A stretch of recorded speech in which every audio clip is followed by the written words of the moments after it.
갈릴레오 유.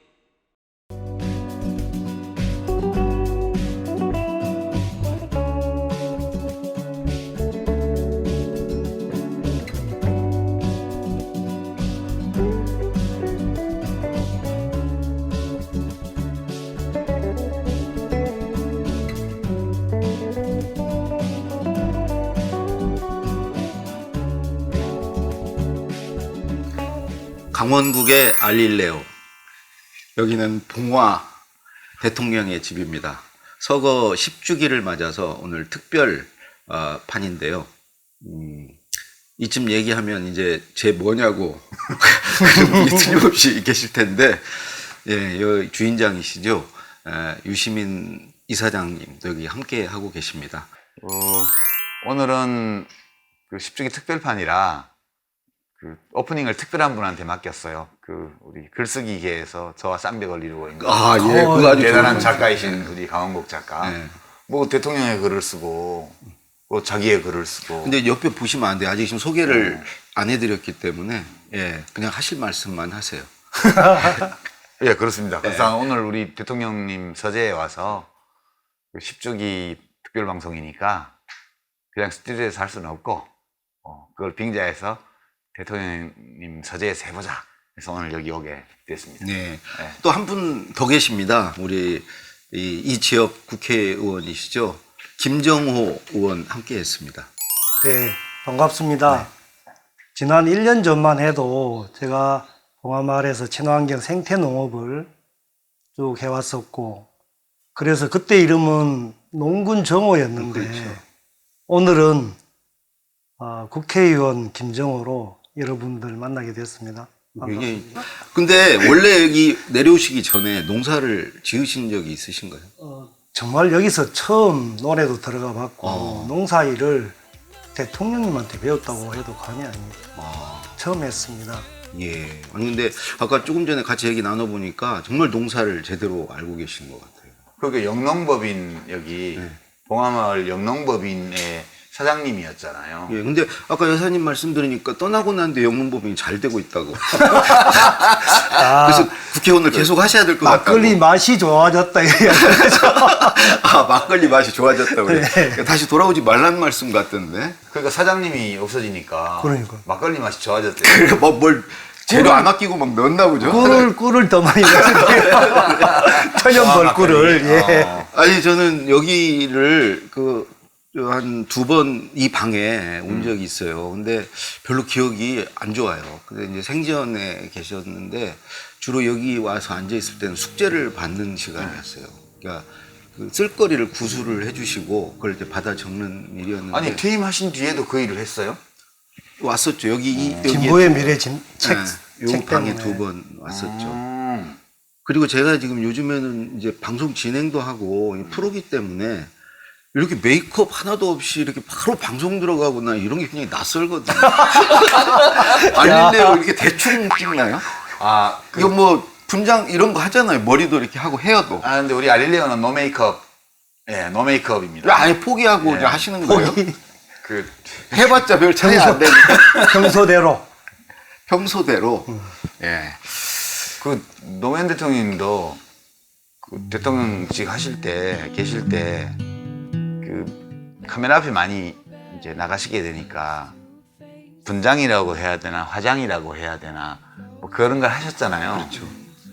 퇴임하실 때 그거 안 해서 되게 좋다고 네, 그러신 적이 있어요. 거의 뭐 이렇게 좋다고. 아니, 그러니까 매일 아침마다 하셨죠. 네. 관제에서. 왜냐면 하루 일정이 있으니까 어쨌든 카메라를 받으시잖아요. 뭐 수석 보좌관회의를 해도 그렇고 카메라가 있으니까 늘 아침마다 화장을 하셨죠. 저는 처음 대통령 뵀던 게 화장하실 때 뵀어요. 아니, 인수위 첫날 이제 그리 파견 이제 청와대에 있다가 파견 명령을 받았어요. 그래서 박지원 실장한테 이제 보고를 드리고 인사를 드리고 박지원 실장이 가서 잘해라. 2달간 잘 모셔라. 국민의 정부의 명예를 걸고 가서 잘해라. 그래서 이제 가서 인사를 드리러 갔는데 아침에 그 인수위 사무실에서 이제 화장을 하고 계셨는데 앞에 거울을 보고 계셨고 저는 뒤에 가서 이렇게 이제 우리 윤태영 선배가 저를 소개를 하니까 뒤를 안 돌아보시고 머리를 이렇게 하시면서 이 거울로 저를 보시면서 글로 보여주세요 그러시더라고요. 글로 보여주세요. 딱 한마디 하셨어요. 근데 저는 그걸 두 가지 느낌이 들었어요. 첫 번째는 야 네가 나 알아? 내 글을 어떻게 쓰겠다고 온 거야? 근데 또 하나는 야 너 청와대 지금까지 있었다며 이제 그만하지. 그 정도 해먹었으면 집에 가지. 여기 또 왔어? 아니 자격지심이었던 것 같아요. 근데 그날 일성이 억강부약 이 얘기 하셨거든요. 그러니까 제가 그 느낌이 이제 그런 거였는데 두 분도 그 대통령님을 처음 만났던 순간이 있었을 거 아니에요? 유시민 이사장님부터 하시겠어요? 어떻게? 저요? 예. 저는 사실은 처음 뵀을 때는 제가 기억을 못했어요. 1986년도인가인데 그 민변이 생기기 전에 그 모태가 되었던 정법회라는 발을정자의 법법자 정법회라는 변호사들 모임이 있었어요. 거기서 이제 수안보에서 같이 모여서 학습을 하는데 그때 막 이제 무슨 PD다 NL이다 이렇게 복잡할 때였어 학생운동이. 그리고 학생들을 변호인들께서 잘 이해를 못 하신다고 한번 와서 요즘 학생운동하는 청년들이 무슨 생각을 하는지 PD, NL 이런 건 뭔지 이런 거를 물타지 말고 있는 그대로 좀 얘기를 해달라고 그랬어. 제가 거기 가서 이제 발표를 하고 질의응답도 하고 이렇게 했는데 그때 오셨더랬어요. 근데 저는 변호사님들이 여러 분 몇십 명이 계셔서 누가 누군지도 모르고 갔다 왔는데 학생운동론을 강의하셨네. 론이 아니고 요즘 애들에 대해서. 근데 다녀오셔서 여사님한테 그 얘기를 하셨다고 나중에 제가 여사님한테 들었어요. 근데 이제 서로 알고 본 거는 1988년도에 이제 대통령님 처음 국회의원 되시고 통일민주당 그때. 그리고 저는 이해찬 지금 민주당 대표님이 그 평화민주당 소속으로 초선 때 그때 두 분이 다 국회 노동상임위원회에 계셨더랬거든요. 그래서 거기서 처음 뵀죠. 거기서 유시민이란 존재를 알게 된 것은 88년. 대통령님은 저를 그거 전부터 항소 이웃서 사건 그럴 때부터 알고 계셨죠. 예. 제가 더 유명했어요. 그 틈새 자랑을 그때만 해도. 그때만 해도 제가 더 유명했어요.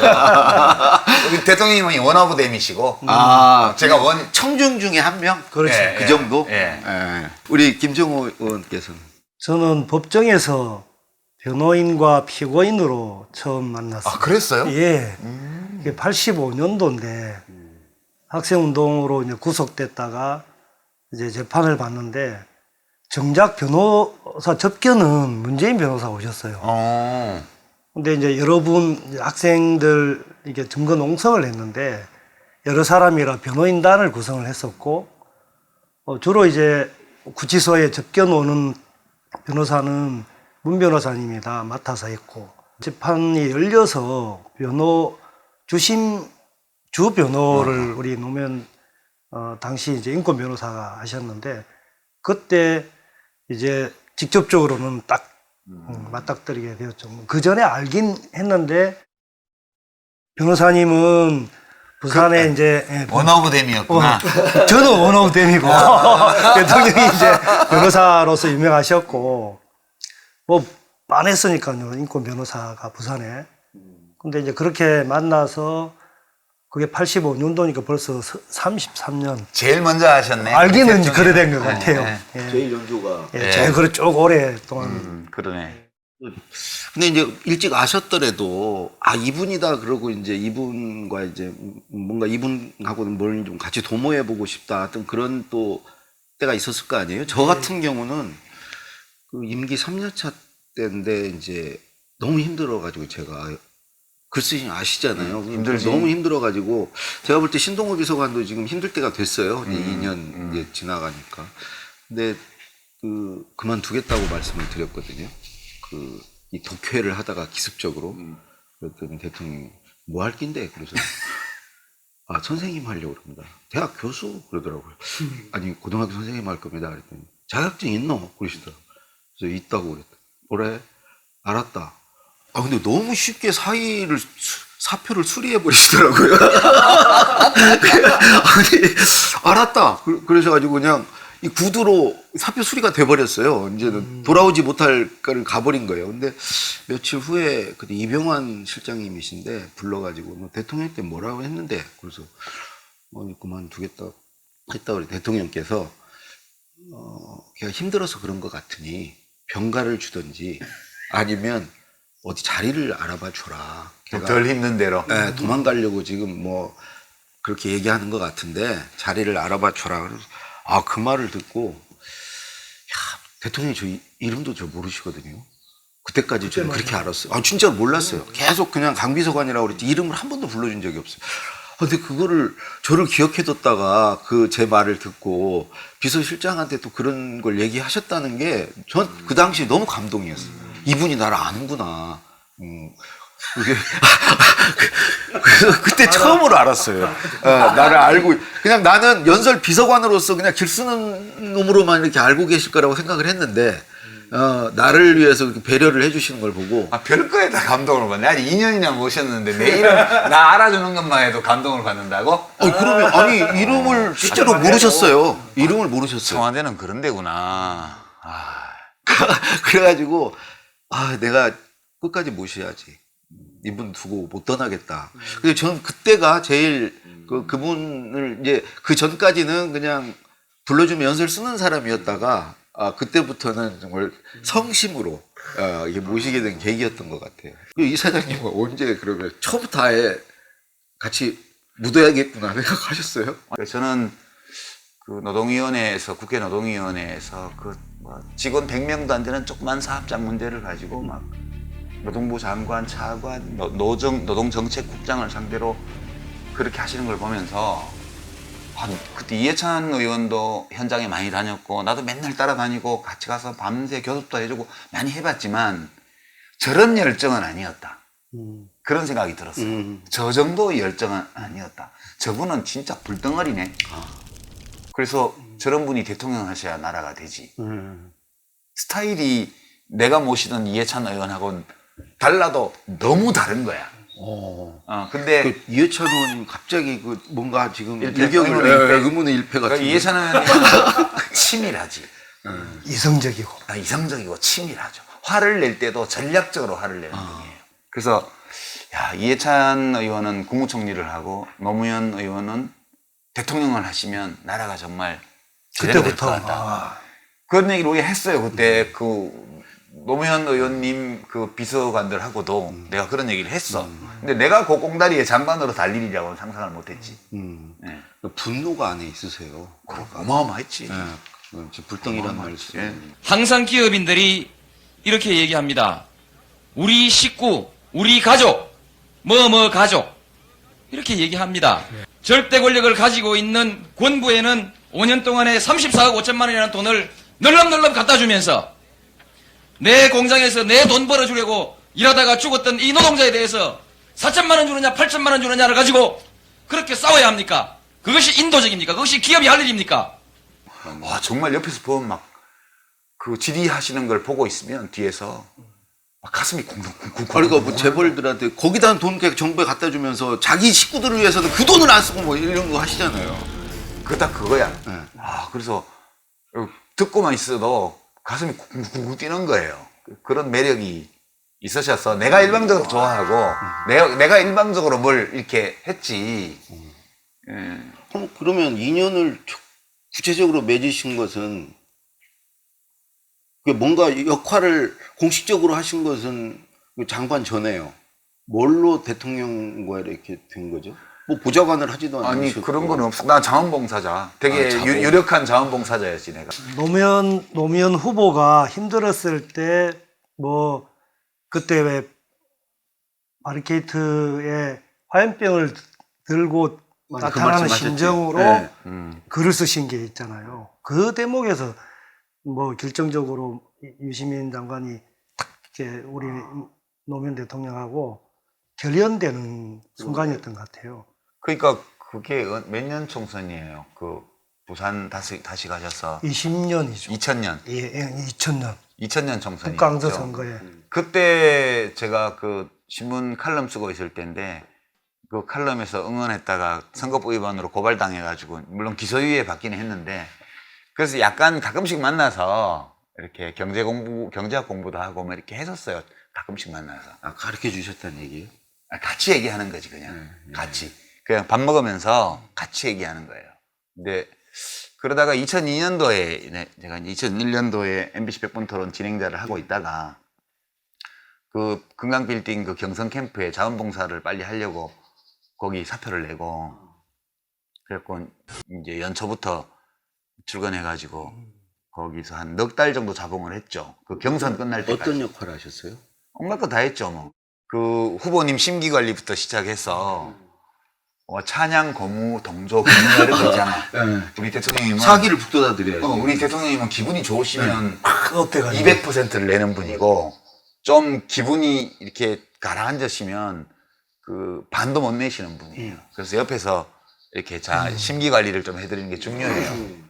그 뭐 그런 것도 좀 해드리고 편하지 않게. 글도 쓰셨나요 그때? 글도 많이 썼죠. 글도 많이 썼고 특히 이제 정책 토론할 때, 방송 토론할 때 그 답변 자료 아, 그거를 그때 정태인 씨하고 나하고 둘이서 최종적으로 그거를 A4지 반쪽짜리로 요약하는. 네. 그 재밌었어요. 그거 해드리면 그때도 그대로 읽으시던가요? 아니죠. 이렇게 하다가 샤워를 하시지. 그게 당신의 언어가 아니면 말이 씹혀요. 이렇게 말씀을 하시다가 그렇죠. 이게 말을 더듬으셔. 이게 뭐가 안 맞는 거야. 그러면 그게. 그러면 이제 거기서 끊고 잠시 이렇게 있다가 다시 이렇게 보신 다음에 다시 얘기해 볼게요. 그리고는 또 당신의 언어로 하셔. 그거를. 그렇게 되면 쭉 끝까지 가요.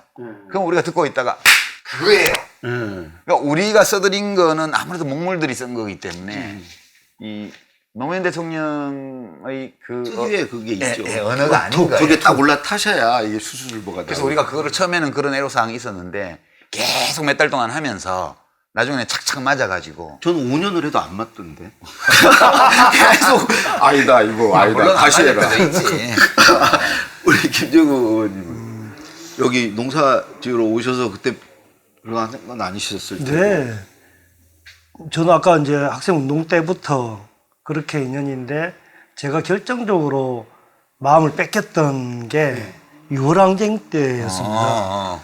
제가 이제 그 권인숙 성고문 무슨 규탄 또 박종철 열사 추모 규탄 집회 이런 게 이제 막 한참 6월 항쟁 전야에 그게 이게 있었는데 징역 살고 나와서 광복동에서 이제 그런 집회가 있어서 마스크 끼고 나갔어요. 그런데 뭐 그 집회 장소는 원천 봉쇄돼 가지고 들어가지를 못하고 길거리에 이제 앉았어. 근데 이제 제야단체 어르신들부터 그 중에는 노무현 변호사도 계셨죠. 근데 이제 금방 경찰이 막 체류탄을 쏘고 강제 해산을 시도를 했어요. 그런데 체류탄 연기가 싹 가시니까 거기에 마스크를 낀 채 눈 감고 가만히 앉아 있는 그 혼자 있는 사진 혼자. 유명해. 네. 그걸 봤어요. 아, 그 장면에. 네. 예. 저도 그거 도망갔어, 있었는데 우리는 도망갔지. 잡히면 또 들어왔는데 그런데 우연하게 그 체류탄 가스 자욱한 데서 혼자 딱 이렇게 앉아 계신 모습이 정말로 감동적이었습니다. 아니 근데 의원님은 그 당시 신분이 뭐이셨나요? 학생운동 하다가 징역 살고 나왔으니까 무직 전과자지. 제적된 뭐 이제 백수죠. 그냥 간 나온 지 얼마 안 됐어요. 그런데 정신 못 차렸구만. 간 나오자마자 또 대모하는데. 그 상황이 저는 시대에 부르나요, 그러니까. 그 나이가 아니, 그때 어떻게 어느 정도였는데? 7학번이니까요. 그때 87년도 아닙니까? 28, 27. 아니 어떻게 저는 대통령도 시대의 소용돌이를 뭐 피해가지 못했다라고 하셨는데 어떻게 똑같아요. 정통으로 맞으셨네요. 그러니까 뭐 징역 살고 나오면 또 확 그냥 뭐 그런 데모가 시국 사건이 연이어 있고 그러니까 이제 그 모습을 보고 저는 야, 저런 분이라면 함께 평생을 걸만하지 않는가 이렇게 쫙 왔어요. 근데 노무현 대통령 정계 입문하는 걸 또 반대하셨다고 그러던데. 그거는 87년 6월 항쟁 끝에 직선제를 쟁취했지 않습니까? 그러고 이제 12월 달에 선거가 있었는데 양김이 분열해서 노태우가 됐잖아요. 그러고 난 다음에 서로 이제 영호남 갈라가지고 총선이 있었는데 총선 때 이제 김영삼 당시 후보 측에서 그때 통일민주당이었죠. 이제 부산 쪽에 제야 인사를 영입을 했는데 그 중에 노무현 대통령도 끼어요. 김건희 변호사. 그때만 해도 우리 이제 시민제야단체가 약했잖아요. 사람도 별로 없고 대부분 종교인들이 많았고 그래서 이제 노동자들도 막 이렇게 각성하고 조합도 만들고 우리 소위 민주화운동 진영이 폭이 넓어지니까 여기에 구심점이 필요하다. 변호사님이 그리 갈 게 아니고 우리 제야운동의 그런 지도자 역할을 좀 해주셨으면 좋겠다. 그렇게 이야기했는데 그게 뭐라고 결과적으로 보면 아니 그때 그 정계 당시 입문 반대라. 대통령님이 뭐라고 그러셨어요? 아, 대통령님 되게 고민하셨어요. 일견 그 말도 맞고 또 한편으로는 밖에서 해봐야 힘이 없으니까 제도권에 들어가서 국회의원이라도 되어야 당신은 법을 이제 다루시니까 입법으로도 만들든 뭐 정책으로 이거를 개선을 해야 되는데 밖에서 데모만 해야 되겠냐. 또 이런 한계도 느끼셨던 것 같거든요. 그러니까 내가 해석하면 혁명을 해야 된다고 생각하는 사람은 자기가 좋아하는 사람이 그것도 우리 다 보수 야당이라 그랬잖아요. 그때 그쵸. 통일민주당, 평화민주당 다 운동권에서는 보수 야당의 정치인으로 스카웃돼서 간다 그러니까 기분이 안 좋지. 그러니까 이런 사람들의 반대를 무시한 것이 굉장히 훌륭하잖아요. 아니 제가 알릴레오를 다 보거든요. 아니, 저는 반대하고- 평소에 이렇게 웃기시질 않던데 제가 역시 진행을 하니까 그렇지. 프로그램이 재밌어지는 것 같아요. 그렇지. 누가 대통령에 따라서 대한민국이 많이 바뀌는 것처럼 알릴레오도 진행자의 역량에 따라서 이게 저 고정되는 거 아니에요 이러다? 별로 이렇게 바람직한 그걸 바라는 것 같은데. 바는 아닌데. 은근히 바라는 것 내 후임으로 한번 아니 후임은 신중히 아니고. 검토해 볼게요. 네, 그건 아니고. 근데 앞서 지금 너무 이 대통령님에 대해서 이렇게 너무 미화만 하는 것 같아요. 그래서- 미워한 적이 없어. 그냥 본 거를 그냥 말한 거지. 그래서 이번에는 정말 이런 때 정말 섭섭했다. 또 이런 건 정말 아닌 것 같다. 이런 얘기를 저는 없어요. 저는 섭섭한 적도 없고 없는데 두 분한테는 꼭 듣고 싶어요. 섭섭한 거 있지 나는. 아 있으세요? 진짜 그냥 섭섭했는데. 본인이 섭섭해요. 내가 그러니까 그리고 또 좋은 얘기 하시는 거 아니에요? 여기서 끝까지 섭섭한 거 들어봐야 있는데 돼. 거기서 광고가 딱 나가요. 60초 후에 돌아오네. 노무현 할아버지다. 어디? 할아버지도 노무현이에요? 이거 단 사람은 다 노무현이래요. 누가 그래? 우리 엄마도 노무현이에요. 지금 노무현 시민센터가 시민의 힘으로 세워지고 있습니다. 후원 문의는 1688-0523 함께 해주세요. 고맙습니다. 아니 그 대통령 선거 전인데 이제 이긴다고 생각했어요. 그 단일 후보 되고 나서 하루는 물어보시더라고 나한테. 그 내 대통령 되면 난 대통령 돼서 좋은데 유시민 씨는 뭐 내 대통령 되면 바라는 거 없어요? 뭐 해줄까? 이러시는 거야. 그냥 말로 광 파셨네. 그래서 내가 물어본 거지 그냥. 그 두 개 있다고 말씀드렸지. 두 개 있는데 하나는 퇴임하신 후에 회고록을 쓸 때 그 회고록은 되게 우리나라는 고스트라이터 맞으면 드러나지 않는 작가를 제가 써서 고스트라이터, 하잖아. 스피치라이터를 고스트라이터. 그렇구나. 근데 미국은 보면 누가 정리했다는 거를 다 미국이나 유럽은 공개하는 경우가 많더라. 대통령 회고록은 제가 정리하는데 그 사실을 표지에 밝히고 인쇄는 반띵하는 걸로. 그때 또 예. 그래서 그거 딜이 됐어요. 오케이 하셨어. 또 하나는 뭐냐? 또 하나는 전두환 씨가 쓰던 청남대라는 지금 충북도에서 가지고 예, 있죠. 예, 예. 청남대라는 별장이 있었어요.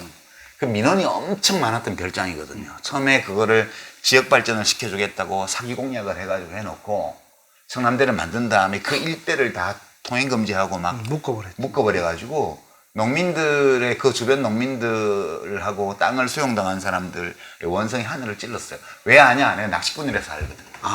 전두환이 거기서 낚시를 했거든. 그리고 낚시병이라는 게 있었어요. 거기 가보면 청남대에 낚시만 하는 그 경호실 소속 그 군인이 있었어요. 낚시병. 낚시병. 이 낚시병이 하는 일은 그 앞에 바로 별장 앞에 포인트가 있어. 쏙 들어 보기만 해도 좋은 포인트예요. 거기서 매일 낚시를 하면서 조항 보고를 청와대 경호실에 하는 거야. 야, 그러면 이제 전두환 씨가 거기 와서 낚시를 했대. 그러면 제대로 보고를 안 해서 낚시가 안 되면 죽는 거야, 걔는. 그 병이 밑으로 물고기 갖고 들어가는 거 아니에요? 거기서 이렇게 돌려주는 거 아니에요? 그래서 늘 조항을 파악하고 있어야 돼. 그게 낚시병의 임무예요. 근데 그거를 쓰시면 안 됩니다. 그렇게 민원이 엄청나게 쌓인 것을 대통령이 쓰시면 안 됩니다. 김대중 대통령 때까지 쓰셨는데 충청북도에 돌려주셔야 됩니다. 그래서 근데 그거는 이제 건이고 하셨죠. 돌려주기 전에 저를 하루 부르셔서 낚시를 하게 해달라. 낚시를 한번 할 수 있게 해달라. 오케이 하셨다고. 근데 제가 보궐선거 출마해서 막 하고 다니다가 뉴스를 딱 보니까 반원을 해버렸어요, 그냥. 그 충북도지사한테 2만 원 열쇠를 만들어서 주고 계시더라고, 뉴스 화면에. 여러분들께 두고두고 그냥 기쁨의 상징 또는 어떤 그 민권 회복의 상징으로서도 의미가 큰 것이지만 또한 아울러서 여러분들의 충청북도 살림에 좀 보탬이 되는 그런 시설이 되기를 바랍니다. 제가 완전 배신감이네. 완전 배신감. 그때 정말 내 낚시꾼으로서 정말 너무 서운해가지고 못 해봤잖아. 결국 청남대에서 낚시를. 근데 이사장님, 무슨 어부들 요즘에 낚시 프로 많던데 그런 데는 왜 안 나가세요? 거래처가 아니었어. 맞아, 거기 거래처가. 알릴레오판 우리 농촌 낚시 이런 거 한번 하죠. 진짜 서운하더라고 그때. 그래서 그러셨어요? 저는 거기에 그 청남대를 이제 충북도로 넘기기 위한 그 실무 작업을 했어요. 저희가 재물조사 다 해가지고 리스트 만들고. 그 총무비서관실에. 그렇죠. 제가 재무보조관이라 우리 재상을 딱 파악해가지고. 그때 말씀 안 하시던가? 청남대에서 유아무개 낚시하게 해야 된다는 거. 우리도 그냥 이렇게 왔다 갔다만 했지 자보지도 못했습니다. 진짜 서운했어 난. 지금이라도 가서 하실 수 있는 지금은 할 수가 없지. 거기가 이제는 그 국민관광지 비슷하게 돼 개방은 있는데 했지만 거기서 낚시를 해요. 낚시까지는 못 가서 하겠어요. 한번 그냥 밤에 가서 한번 하세요. 대통령님 거기서 1박 하시고 반납하셨더라고. 예. 반환하셨더라고 전날. 충북도에. 그렇죠. 그 반환할 때 이렇게 국민께 드리는. 이번에 나온 이 전집 있잖아요. 거기 보면 새로 붙인 데 이렇게 어록집. 반환하면서 쓰신 걸. 여기 보면 그게 들어있더라고. 청남대 돌려줄 때 그 쓰신 글이. 네. 새벽에 거기서 1박 하시고 새벽 5시 몇 분인가에 적으셨더라고. 그 글을. 그 청남대를 시민들에게 돌려주시면서 그 소회와 이런 것들을 적으신 글이 있더라고. 그래서 마음이 많이 풀렸어요. 네. 내하고 했던 약속을 너무 바빠서 잊어버리셨던 게지. 그걸 알면서도 그렇게 안 하셨을 리는 없지. 근데 그때는 서운했어. 그럴 수 있고. 저는 내가 섭섭한 건 없는데 제가 대통령님을 섭섭하게 한 건 기억이 나는데요. 그런 식으로 자꾸 얘기하시면 이 토크가 살질 않아요. 아니 이거는 이제 우리 부산에서는 아주 유명한 얘기인데 제가 하여튼 물색 없이 입 바른 소리를 잘해요. 근데 대통령님께서 보궐 종로에서 대고 또 하시면 되는데 굳이 짐 싸가지고 부산에 지역주의 타파를 내가 기치를 들고 부산에 내려오시는 거예요. 그래서 이제 마음 다 정해놓고 괜히 불러 모아가지고 그거를 조금 이제 거들고 도와달라 뭐 이런 자리였는데 제가 아니 그러려면 뭐 하려고 뭐 올라갑니까? 그거 계속 하시면 되는데 또 떨어집니다 그러면. 그래서 안 맞았어요? 대통령한테? 화나 그좀 불뚝 성별이 계시잖아요. 아니 보자 하니까 이리 와봐. 네 나이 몇 살이야? 진짜? 유명해요 그거. 어. 문재인 그때 변호사님이 안 말려줬으면 진짜로 네 나와봐 이래서 아니 그러니까 자꾸 철새 소리 듣는 거 아닙니까? 그랬다고? 위험했는데. 네. 야, 위험하다. 위험한 발언을 한 거예요. 화까지 넣으셨다는 거. 근데 그게 오래 가더라고. 뒤끝이 있어요. 아니, 그 얘기를 하고 싶으신데 또 그 말을 못 꺼내셔. 그 얘기를 청와대에 들어가서 최인호 비서관이 이제 국내 언론 비서관으로 늦게 왔어요. 소개를 하면서 최의원을 띄워주면서 그런데 여러분들은 잘 모르지만 여기 우리 행정관으로 와 있는 김모 아무개가 있는데 그 친구는 내가 정계 입문할 때도 도시락 싸들고 반대하고 입 바른 소리 하고 있는데 요새 와가 일 잘하고 있다. 칭찬인지 이게 뭐 디스인지 다 갖고 계셨던 거예요. 그렇지, 미안함을. 뒤끝이. 예, 아니, 뒤끝이 있으셨지. 있었어요. 뒤끝도 있죠. 예. 근데 그게 사실은 너무 지금도 생각해 보면 내가 좀 그때 입 바른 소리 안 했어야 되는데 그럼 좀 기염도 받고. 그게 아니고 그 뒤끝은 반어법적 표현이에요. 그 이제 진심으로 나한테 얘기를 하는 사람이다. 그런 뜻이에요, 그게. 저 김정호는 행정관 와 있는데 쟤는 그럼 반어법 많이 쓰시죠. 그 옳건 그르건 간에 그 나에게 자기가 옳다고 생각하는 이야기를 하는 사람 그렇게 읽히는 거예요, 그게. 그러니까 노무현 대통령님은 아무리 듣기 싫은 소리를 해도요, 그 사람이 왜 그 말을 하는지가 이해가 되면 화내는 법이 없었어요. 그걸 서운하게 여기시는 적도 없고. 쓴소리는 저도 많이 했죠. 많이 했지만 한 번도 제가 좀 뭘 반대하고 뭐 그거에 대해서 부정적인 말씀을 드린다고 해서 그거에 대해서 감정적으로 이렇게 이제 바로 이렇게 반응하시거나 그 뒤에 그거 가지고 고깝게 생각하시는 거 전혀 없었어요. 저 진짜. 기억나는 것도 이렇게 이제 대통령이 하고 싶은 말이 있잖아요. 미국을 향해서건 어디서건. 근데 이제 되게 외교안보 수석실이나 이런 데서 그런 말씀 하시면 안 됩니다라고 그렇지. 자꾸 하잖아요. 그러면 이제 대통령이 싸워요. 이게 논쟁을 해요. 왜 안 되냐고. 이러이러하지 않냐고. 그 당시 이제 북핵 위기 상황이었고 이제 북한이 왜 핵을 가지려고 하느냐에 대해서 막 얘기를 하는데 이게 외교안보 수석이 이제 지고 내려가죠, 대통령한테. 그러면 그거 이제 외교부 장관이 들어줘. 근데 대통령은요, 똑같은 사안에 대해서 참모들이 2번 얘기하면 무조건 들어준다고 그랬어요. 2번째도 안 들어주면 그다음부터 말 안 할 거 아니냐. 응?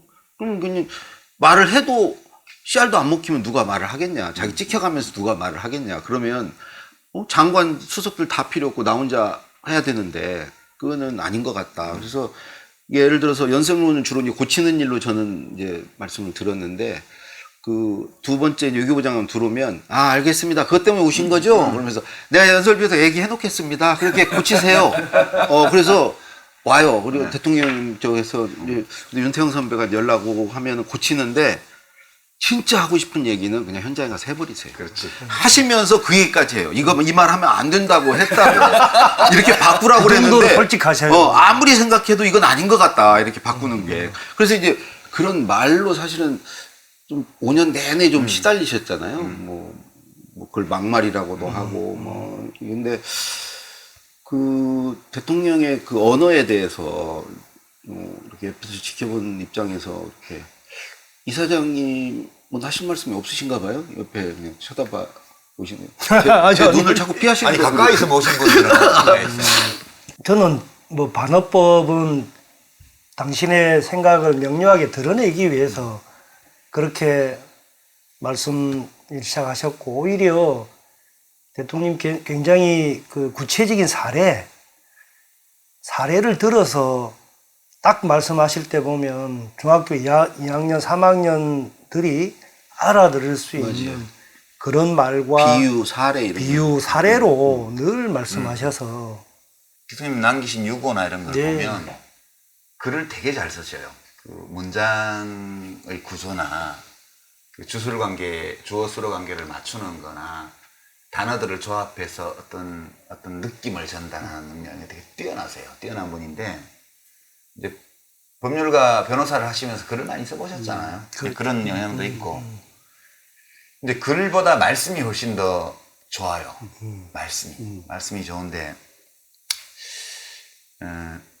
저는 이제 노무현 대통령의 말은 대통령이 전통적으로 해왔던 위선의 언어. 그러니까 듣기 좋은 말을 해주는 거예요, 사람들한테. 그 다음에 권위가 실린 표현을 쓰는 거예요. 본인은 이거 본인은부터 시작해서 본인은 왜 나만 갖고 그래? 이거 이 사람 짤로 믿어주세요. 활용해야 돼요. 이런 그러니까 통상적으로 독재자들이나 권위주의적 통치자들이 사용해 왔던 권위적 언어 또는 듣기 좋은 말, 그다음에 실체를 감추는 말을 써왔던 그런 위선의 언어, 이거를 다 던져버리고 그냥 대통령의 언어를 일상의 언어로 끌어내린 분이세요. 저는 그렇게 봐요. 그런 언어를 쓰는 대통령은 지금까지 없었고요. 그거를 어떻게 평가하느냐는 이제 호불호가 있을 수 있는데, 저는 적어도 한 번은 그렇게 권위와 위선이 없는 언어를 사용하는 대통령이 있었어야 된다. 그래서 처음으로 나오신 분이기 때문에 그것 때문에 말썽도 많았고, 왜냐하면 시비거리를 찾으려고 그 말을 듣는 사람들한테는 종종 좋은 먹잇감을 제공해 준 거잖아요. 그런 걸 감수하면서도 계속 그렇게 언어를 쓰신 거, 그것 때문에 고생은 많이 하셨지만 저는 그런 대통령도 한 번은 필요했다, 그렇게 보는 입장이에요. 그 제 불후의 명작 그 대통령의 글쓰기, 네. 불후의 유시민의 명작. 글쓰기 특강보다 더, 훨씬 더 품격이 있고 더 수준이 많이 높은 많이 팔리고 팔리고. 그런 책에 썼는데요. 이런 얘기 하셨어요. 그러니까 사실은 아까 이제 우리 이사장님 말씀대로 그 언어 감각이라는 게 정말 천재적이에요. 그리고 자기 언어에 대해서 그만큼 책임감을 가지고 공을 들이는 사람을 난 본 적이 없어요. 그리고 그분만큼 품격 있게 말하는, 사실 말의 품격이라는 것은 자기 생각과 행동이 얼마나 일치하고 얼마나 솔직하고 그렇죠. 이런 거잖아요. 근데 그분만한 분을 나는 못 봤어요. 그런데 하나 이제 이런 얘기는 하셨어요. 내가 평생 살아온 환경이 이런 데서 이 대통령 말하고 이런 분위기에서 살아오질 못했다. 그래서 대통령 되고 나서 어떻게 좀 해보려고 하는데 안 된다. 내가 지금 이때까지 이렇게 살아왔는데 어느 날 대통령 됐다고 갑자기 내 말이 어떻게 바뀌냐. 근데 그게 하나가 있고, 또 하나는 어떤 경우에는 내가 좀 뭔가 말을 하면 전달이 잘 안 된다. 편지를 붙이는데 우체부가 전달 안 해준다. 그래서 근데 어떻게 좀 약간 막말에 가까운 얘기를 하면 좀 거친 언어를 쓰면 득달같이 막 받아주니까. 의제 설정에는 도움이 된다. 그렇죠. 예. 그러니까 막 강남 불패면 노무현도 불패다 뭐 이런 거 있잖아요. 예? 대묻지를 해버린다 막 이런 거. 되게 탁월한 카피라이터셨어요. 본인이 아세요. 내가 카피라이터 했으면 얼마나 잘했을 것 같아. 진짜 그러셨어요? 문장 하나 막 떠올리고 야, 이 문장 어때? 안 계신다고 막 하는데 내가 카피라이터 해도 잘했겠지. 그럼 제가 아니었다고 그러겠어요? 예, 그러면 혼자 이렇게 역시 나는 이런 표정으로 도대체 나란 사람은 내가 이렇게 이런 문장을 떠올리다니 그런 스타일. 근데 정말 이 순발력이라는 게 정말 대단하시고 그거는 노력으로 나는 안 되는 것 같아요. 자기 세계가 있는 분이셔서 그게 가능했던 거예요. 언어적인 감각도 있지만. 구수한 사투리를 평소 때 쓰던 말처럼, 그러니까 마치 누에가 막 실을 뽑아내듯이 그렇게 자연스럽게 또 그 상황, 그 대상에 맞게끔 적확하게 그 사투리를 자유자재로 구사하셨던 것도 아주 정감 있게 사람들이 더 훨씬 잘 좀 받아들인 것 같아요. 근데 약간 당신 자신의 언어에 대해서 약간 그 자책하는 말씀은 저한테 하신 적이 있어요. 예. 뭐라고 하시? 이제 미국에서 오바마 대통령이 당선되고 나서 오바마 대통령도 말이 기가 막히잖아요. 그렇죠. 노래하듯이 말을 하는 사람이에요. 그 사람은. 우리 대통령님은 고함 지르듯이 말을 하는 분이에요. 투쟁 현장에서 하시듯이 강렬해요, 굉장히. 근데 오바마 대통령의 연설을 가만히 뜯어보면 그 칼까지 안 가요. 칼을 숨겨놓지는 않고 가시 정도? 이 가시 쓱 박아놓은 것처럼 자기가 어떤 공격적인 메시지를 누군가를 향해서 발산할 때는 약간 톤을 죽여가지고 조크를 약간 섞어서 그렇게 하더라고요. 유머러스. 그래서 그 부러우셨던가 봐. 그 오바마 대통령 당선되고 나서 막 연설문들 나오고 연설하는 장면 나오고 저렇게 할 수도 있는데 충분히 하실 수도 있었는데. 저렇게 그러니까 나도 마음 먹었으면 저런 방법으로 해도 효과적으로 된다는 걸 나도 진즉 알았더라면 나도 저런 스타일로 할 수 있었는데 그 생각을 못했다고 조금 자책하셨어요. 아까 우리 들어올 때 보니까 한번 이렇게 둘러봤잖아요. 그 아방궁 맞나요? 네? 전 전혀 그렇게 안 보이던데 여기 계속 거의 10년 가까이 여기 계셨죠. 네, 딱 10년. 의원님. 와방궁에서 10년 사신 소감이 어떠세요? 아니 이 정도면은 뭐 흔히 시골에 뭐 별장 뭐 괜찮게 사는 사람들이 이 정도는 다 한다고 자기들이 와서 어디에 있냐고 아방궁이 그럴 정도로 아, 사실은 관광객들이? 네, 찾아요. 골프장은 어디 있노 이러면서. 오늘 또 보니까 되게 많아요. 나는 다른 말들은 용서가 돼요.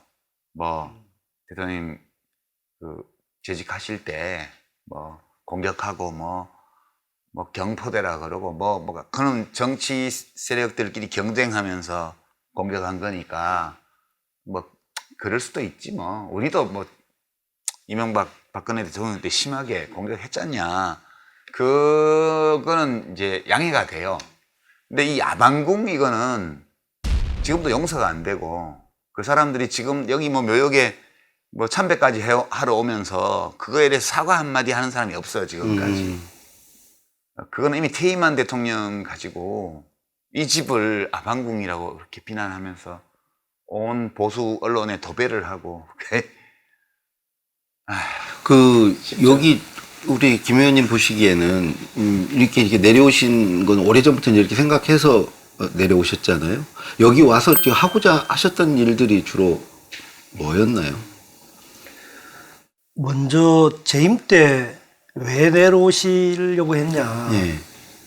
그 결심하시게 된 배경 이유가 좀 사실 얘기가 좀 돼야 될 것 같아요. 네. 그러니까 대통령께서 국정을 수행하시면서 당신이 농촌 출신이라 어떻게 하면 농업과 농촌과 농민을 좀 잘 살게 해줄 수 있을까 해볼까 고심을 많이 하셨죠. 그리고 뭐 그 당시 농식품부나 산림청이나 이런 데다가 이런저런 좀 과제를 주고 좀 실적을 내라고 좀 종용도 했었거든요. 그런데 막상 예산을 편성하고 사업거리를 내려보내도 현장에 농촌에는 이것을 기획하거나 추진할 사람이 없다는 거예요. 그럼 돈을 줘봐야 쓰지를 못하는 거다. 그래서 실적이 빨리 안 나오는 걸 되게 좀 답답해 하셨었거든요. 이거 내가 내려가서 한번 해봐야 되겠다. 시범 케이스를 한번 대충 생각이 그러셨더라고요. 성공한 사람이 자기 고향에 가서 자기가 뭐 나름 돈을 모았으면 투자도 하고 나름 인맥이나 그런 경험들을 살려가지고 자기 고향을 좀 아름답게 만들고 잘 살게 만드는 그러네. 거고. 서울로 갔던 사람들이 네, 다 네. 내려와서 자기 고향을 잘 살게 만들면 그거 해야 된다. 그럼 내가 좀 앞장서 보겠다. 이런 생각을 하셨죠. 근데 막상 내려와서 둘러보니까 정말로 쓰레기 천지였거든요. 화포천에 여기 뭐 청소도 엄청 하셨죠? 네. 얼굴에 한번 써보시겠습니까? 야, 이게 굉장한 놈이구나. 이거 왕거이다. 제일 처음 하신 일이 청소예요, 청소. 마을 청소부. 화포천, 우리 마을 구석구석에 막 생활 쓰레기를 누가 갖다 버리고 그냥 가버린 거예요. 냉장고, 텔레비전 옛날 오래된 거. 이런 걸 자전거 타고 둘러보시면서 이것부터 해야 되겠다. 청소부를 자임하셨고요. 농로나 화포천 말할 나위가 없어요. 화포천도 지금이야 뭐 100대 아름다운 하천으로 되고 생태하천이 되살아나서 많은 분들이 이제 찾곤 하는데 그 당시만 해도 좀 시체말로 시궁창 같았어요. 공장 폐수 다 흘러들어가지고. 중상위의 공장들이 공장 폐수, 축산 폐수, 농장에도 다 화학비료, 농약 많이 치니까. 낚시꾼들이 버린 쓰레기. 그런 것들이 좀 큰 물이 나면 화포천 이제 뭐 나무가지에 막 걸려가지고 막 비닐 이거 뭐 이게 참 볼품 사 나왔어요. 대통령이 그걸 다 그 쓰레기 봉사자들하고 치우시고. 뭐 장군차도 심으시고 뭐 농사도 좀 열심히 하셨잖아요. 그렇죠. 이제 그거 기본에서 이제 점차 조금 깨끗해지면서 봉화산 숲 가꾸기. 우리 유시민 우리 이사장님도 그때 심강장하고 와가지고 자원봉사로 전지 작업도 하고 뭐 나무도 장군차도 심고. 저도 장군차 심으러 왔었어요. 예. 요 오리농법으로 논에. 이제 논에는 농사도 친환경으로 당장 준비한 건 아니지만 한 번 안 하면 1년 기다려야 되잖아요. 조금이라도 우리가 한번 배우기도 하고 시도를 하자. 그래서 우리 농법으로 친환경 농사도 하시고. 매출 셌다.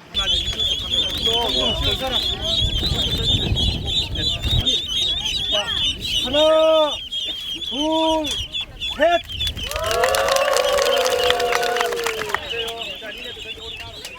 이렇게 화포천, 봉화산, 봉화들판 이런 것들을 다 사람들이 와서 좀 적어도 더럽지는 않다. 쓰레기 더미들이 널브러져 있는 그런 거는 우선 좀 우리가 치우고 그리고 필요한 이제 사업들을 하나씩 유치했죠. 화포천, 생태하천 가꾸기, 봉화산 숲 가꾸기 이런 것들을 신화도나 좀 도움을 받아서 봉화산 숲가꾸기 예산, 화포천, 생태하천, 화포천 생태하천 복원 예산 이런 거를 다 합쳐서 그 액수를 때려 맞춰서 얼마짜리 야방궁이라고 덤탱이를 여기다 씌우고. 덤탱이를 씌웠지 그때. 그러니까 그거는 정말 야비한 짓이었어요. 지금도 그건 내 용서가 안 돼요, 솔직히. 그 뭐 지금 원내대표하고 있는 분도 그런 소리 했고 지금 앞으로 콜라보 우리 할 건데 TV 홍카콜라하고 5월 말에 그때는 물어보려고 그래. 홍준표 대표한테. 응? 그건 진짜 나는 용서가 안 돼요. 진짜 아무리 생각해도. 가장 야비한 가짜 뉴스였다고 생각합니다. 진행하는 사람 입장에서는 이렇게 이사장님까지 치고 들어오는 거 아주 좋아합니다.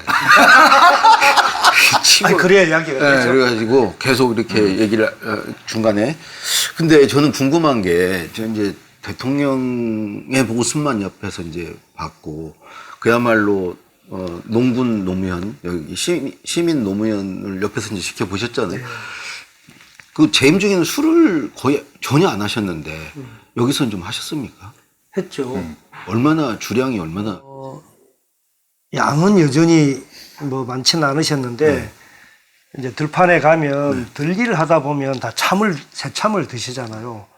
그러면 이제 막걸리나 뭐 맥주나 뭐 이런 거 놔두고 뭐 이렇게 부침개 이런 거로 이제 요기들 하시는데 자전거 타고 가시다가 막 불러요. 마을 분들도 부르고 그러면 이제 그런데 그냥 논두렁에 앉아서 한잔 하시는.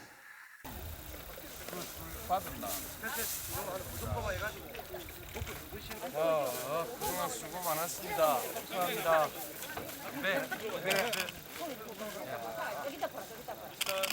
그뿐만 아니죠. 또 자원봉사자들이 주말마다 오면 장문자 심고 그러면 이제 새참을 우리가 내죠. 대통령이 내시는데 그리고 가면 당연히 건배해야 되고 꽤 많이 드셔요. 근데 막걸리는 대통령이 몇 뭐 잔이나 몇 잔을 드시는 것 같아요. 왜냐면 사양한 적을 못 봤어요. 이게 지금 10주기 특집이잖아요. 그 정말 어디 아무도 모르는 이거 비화 같은 거 하나만 좀 공개를 좀. 알기는 아는데 봉화 반딧불이 사건이 있었어. 봉화 반딧불. 반딧불이 사건. 반딧불이. 사건이랄 건 아니고 첫 해였어. 첫 해. 그게 한 추석 전후 2008년 추석. 그렇습니다.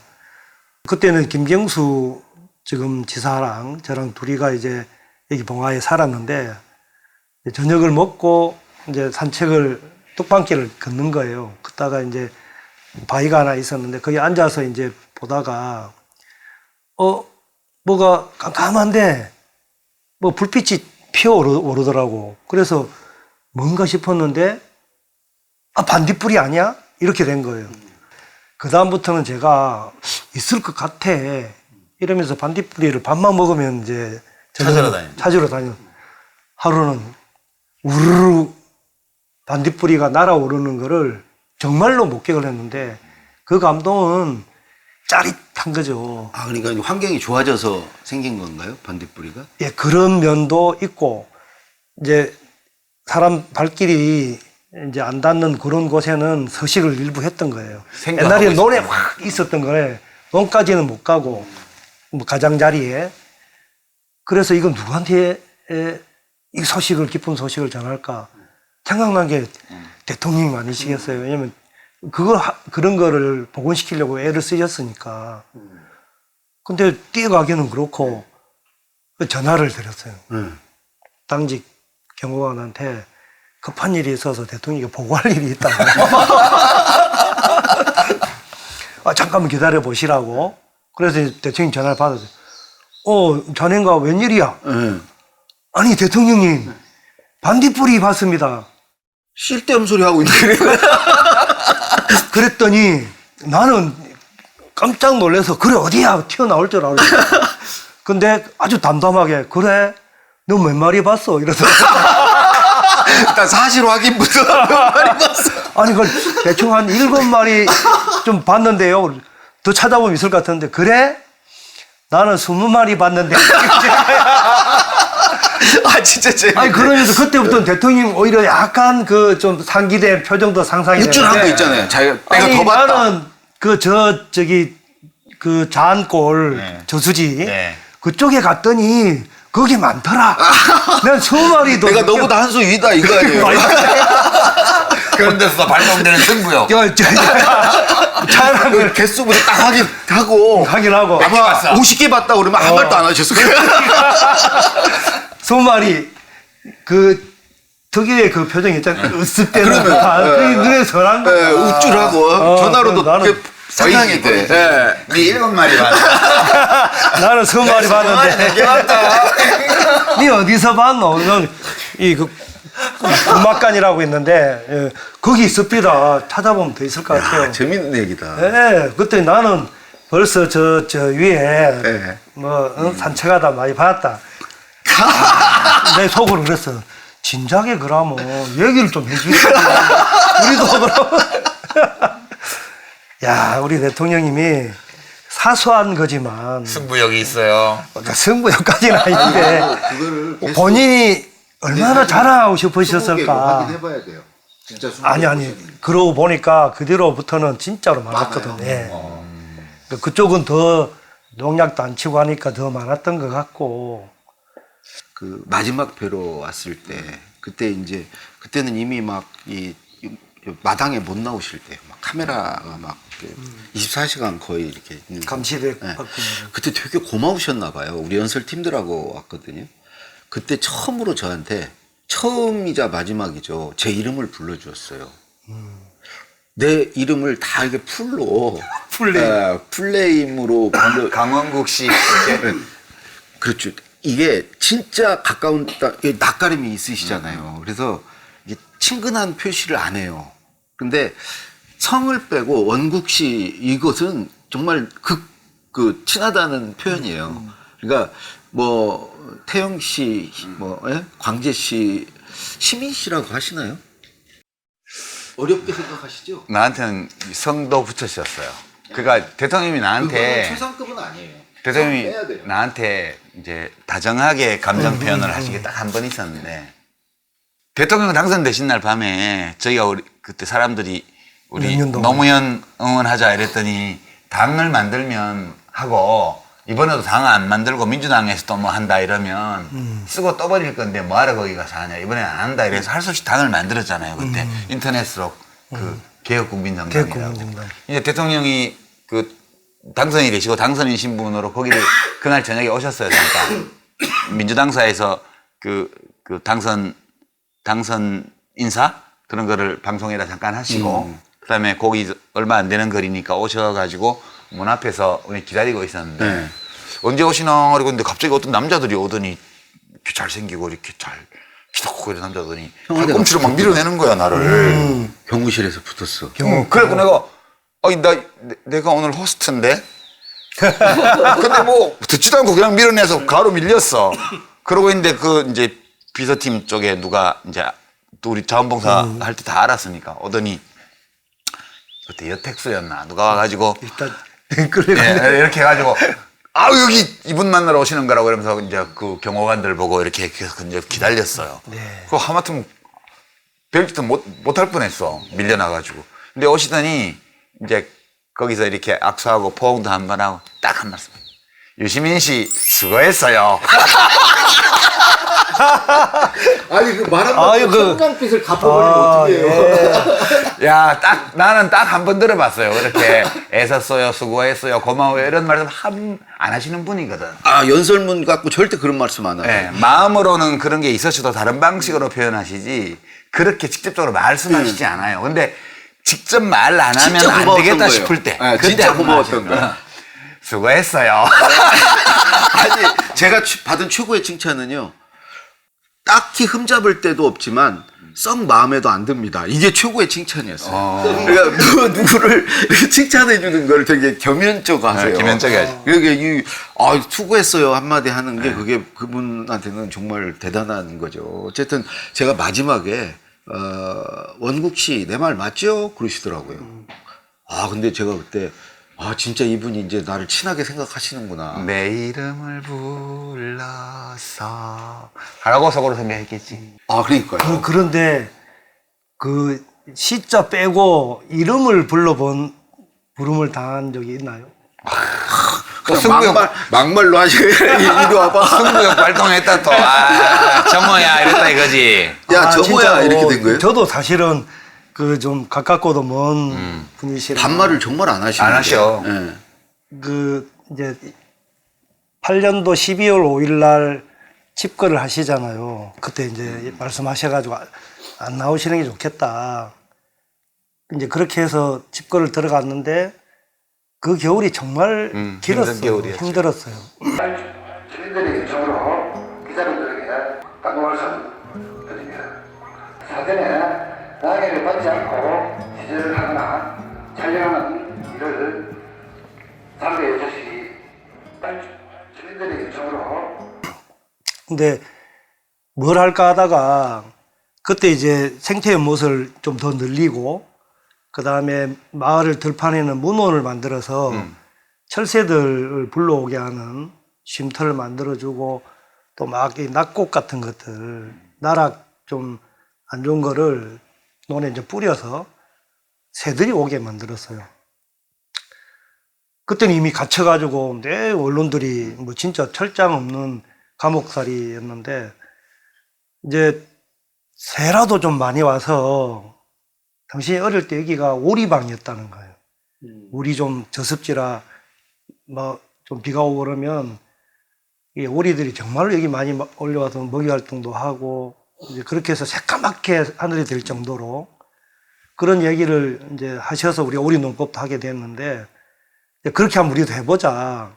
근데 놀랍게도 일주일이 안 걸려요. 새들이 청둥오리나 흰밤 금둥오리, 뭐 기러기 이런 것들이 수천 마리가 화포천에 왔다가 들판에 먹이 활동하는데 실제로 먹이가 있고 이게 문원이 조성돼서 휴식터가 있으니까 그렇게 갑자기 많이 와서 진짜 하늘을 쫙 비상하는데 대통령 그거 보시라고 우리는 이제 그런 식의 응원밖에 못해서 힘내시라고, 버텨내시라고. 그러는데 이제 우리 내근하는 우리 문영욱 비서관이나 김경수 비서관이 대통령이 너무 좀 그렇게 침잠해 계시니까 좀 들어와서 밖에 일을 조금 보고도 드리고 대통령님께 기분 전환을 좀 시키기 위해서 못 나가시니까 바깥 일을 얘기를 좀 해주라. 그래서 이 자리에 여기 앉아 계시고 그 쭉 여차저차 뭐 이제 나무를 옮겨 심고 뭐 생태 연못을 만들고 새들이 막 이래 옵니다. 새들은 다 보치잖아요, 이렇게 하면. 그래서 내가 이제 기분 전환 하시라고 저녁 때 한번 식사하시고 한번 둘러보시면 좋겠다. 다 만들었습니다. 연못에는 큰 두꺼비 상도 연못도 만들어 놨다. 그래 막 자라면 너스리 막 떨었어. 그랬더니 대통령께서 고개를 이렇게 흔드는 이제 약간 수긍하는. 근데 이분이 또 호기심이 엄청 많으세요. 이야기 한번 들으면 궁금해가지고. 우리는 그러고 저녁에 이제 나 밥 먹는다고 이제 어스름에 나와서 숙소에서 밥을 먹고 있는데 경호과장, 아니, 경호본부장 전화가 온 거예요. 대통령 찾으신다고. 어디로 오래? 생태연못으로. 깜짝 놀래가지고 바로 그날 저녁이었으니까 자전거 타박 왔더니 대통령님 미리 다 둘러보셨어요.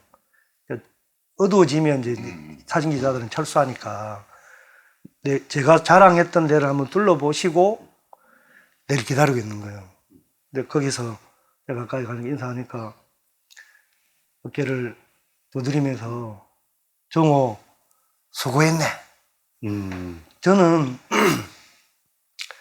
그 말 한마디가 정말 육체적 고단함이 눈 녹듯이 녹고 내가 정말 이분을 모셨던 그런 뭐랄까 그 벅차오름은 지금도 좀 먹먹해지고 그러는데 그 대통령께서 처음 저한테 씨란 말을 안 붙이고 정호 씨 무슨 비서관이래 안 하고 그래. 졌다. 이겼어. 아까 이거 씨가 이거 붙었어요. 유시민 나 씨 씨가 붙었어. 수고했다고. 나는 성도 붙었고 씨도 붙었고. 그러면 그거는 3등. 예, 그렇죠. 1등, 2등, 3등. 근데 그 저는 최근에 이제 그 노무현과 바보들 영화를 보니까 마지막 장면이 이렇게 마지막 가시는 길에 그 이 담 밑에 있는 잡초를 이렇게 뽑으시더라고요. 경호관 옆에 이렇게 가는데 잠깐 멈추시더니 잡초를 이렇게 뽑고 가던 길을 그냥 가시더라고요. 근데 저 때 심정이 어떤 심정일까? 내가 근데 이분이 이런 이제 사람 사는 세상을 얘기하고 사람에 대한 그 애정이 깊은 분이에요. 사람을 사랑하는 사람이에요. 기본적으로. 그렇지. 그러니까 사람을 사랑하는 사람은 또 이렇게 자연을 또 사랑하는 것 같아요. 저는 그렇지 않은 사람들 보면 틀림없이 뭐 새가 뭐 그런 소리 했다가는 혼나요. 뭐 새가 날아들었다. 너 이리 봐. 너 이렇게 한가하냐 지금? 정말로 그러죠. 그걸 하시자 했다니까요. 근데 아니 그 노무현 대통령 그렇지 않았다는 거죠. 그렇죠. 그걸 또 가서 보시고 그것도 고마워서 수고했다고 그러고 이게 전혀 좀 다른 분 같아요. 그러니까 잡초를 뽑는 마음이 이제 거기 담겨 있다고 생각이 들어요. 근데 저 이제 궁금했던 게 첫 번째는 일단 언제부터 이제 그런 생각을 잡수셨는지 하고 두 번째는 마지막 남긴 글이 있잖아요. 그 글을 어떻게 준비를 하셨는지 그리고 두 분께서 이제 그 글을 보셨을 때 뭐 이렇게 느낌이 어떠셨는지 어떤 문장 같은 게 이렇게 와 닿았는지 뭐 이런저런 얘기를 좀 마지막으로 좀 했으면 좋겠어요. CCTV에 그게 이제 찍힌 모습인데 지금도 그렇지만 거기가 마삭줄이 덮여 있습니다. 마삭줄이. 마삭줄이라는 우리 줄기? 예. 예. 거기는 빼곡하게 차서 다른 잡초가 자랄 수는 없고 드문드문 그 민들레가 이제 피죠. 근데 이미 그때 5월 23일이니까 민들레는 이미 펴서 져서 이제 꽃씨가 맺혀 있는 불면 훅 날려가는 민들레 홀씨 그런 게 삐쭉하게 솟았던 것 같아요. 예. 무엇을 뽑는지는 안 나타나는데 나중에 그 이듬해에도 보니까 나오는 게 그거더라고. 그래서 저는 그게 눈에 거슬렸던 모양이다. 마지막 그걸 뽑아서 그 씨앗을 날리지 않았을까 이렇게 상상도 해봤는데요.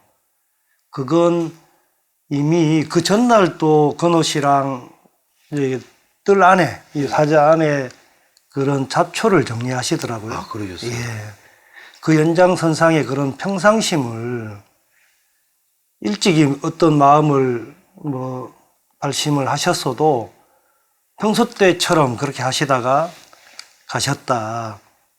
그래 생각이 들고, 제가 대통령께서 특별히 이제 일주일 전쯤에 제가 빌라에 그때는 숙소가 있었는데 새벽에 일찍 걸음을 하셨어요.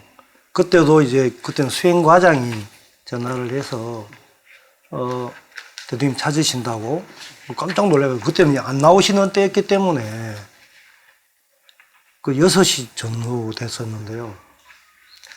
그 어디에 계시냐고. 그 비몽사몽간에 추리닝 바람에 올라갔는데 그게 어디냐면 빌라 뒤에 장군차 밭이에요. 장군차가. 예. 이제 대통령께서 마음을 다 정리하시고 쭉 전체를 다 둘러보시면서 숙제를 주신 셈이죠. 아마 장군차 밭이 제대로 우러지지 않아서 그게 늘 대통령님 마음에 남았던가 봅니다. 그거를 제가 담당하니까 저를 불러내서는, 그때 새벽 안개가 좀 자욱하니 해서 좀 몽환적인 분위기였어요. 그래가 올라가 뵈니까 대통령이 두 말도 안 하시고 뒷짐지고 장군차 밭으로 올라가시더라고. 그럼 따라갔죠. 그랬더니 쭉 돌아서서 장군차 밭을 보시면서 자네 이거 어떻게 할 셈이야? 이렇게 말씀을 툭 뜬금없이 던지는 거예요. 저는 아이고 얘 더러 얼어 죽고 말라 죽고 했는데 또 곧 보식을 해서 빨리 이걸 밭을 제대로 장군차 밭을 만들겠습니다. 그래 계획을 하고 있습니다라고 했죠. 23일 날 이제 대통령님 사고 소식을 김경수 비서한테 들었는데 그 유서를 보는 순간 생각나는 게 일주일 전 그 상황이었다는 거예요. 그날 대통령께서 내한테 마지막 말씀을 하시고자 한 거구나. 이거 끝까지 책임져라. 잘해라. 내가 왜 그걸 못 알았을까. 그걸 알아챘다면 어떻게든 발목이라도 잡아봤을 텐데 참 안타깝고, 그걸 그때서 알아챈다는 게 지금도 참 짠하고. 저는 유시민 이사장님이 쓰신 운명이다. 그 자서전이요. 그 뒤에 정말 그 에필로그를 보면서 야, 이건 진짜 명문이다. 근데 그 대목 중에 하나가 그러니까 노무현 대통령을 얘기하는 건데 그분의 그 존재 자체가 그분의 꿈에 멍해가 됐다던가 모욕이 됐다던가 그랬을 때 그 존재를 버렸다. 그런 문장이 있어요. 그러니까 이걸 보면서 그 대통령의 죽음을 참 이 한 문장으로 이렇게 표현할 수 있나 이제 그런 생각이 들었거든요. 사실은 이 운명이다는 그때 대통령 돌아가시고 이제 노무현 재단 만드는 논의들을 7월 달부터 했어요. 그러다가 이제 일주기 때 책이 하나 있어야 된다. 그래서 9월 달에 저보고 쓰라고 이제 그 당시 한명숙 총리님이랑 이해찬 총리님이랑 여사님이랑 다 상의하셔서 저한테 미션을 주셔가지고 시간이 얼마 없었겠네요. 예, 그래서 이제 그래서 저도 원래 제가 대통령 회고록을 쓰기로 했으니까. 그때 했던 거라 그래서 나한테 올 일인가 보다라고 생각을 하고 이제 그 대통령님 남기신 유고들하고 미발표 기록들 발표되지 않은 기록들 그다음에 대통령이 여기서 생활하시면서 봉화마을 오셔서 생활하시면서 방문객들 인사 나누신 녹취부터 시작해서 하여튼 남아있는 자료들 이제 공개 자료들 있고 미공개 자료들 있고 그걸 다 받았죠. 다 받아서 이제 그걸 다 읽어보고 인터뷰도 많이 하셨죠.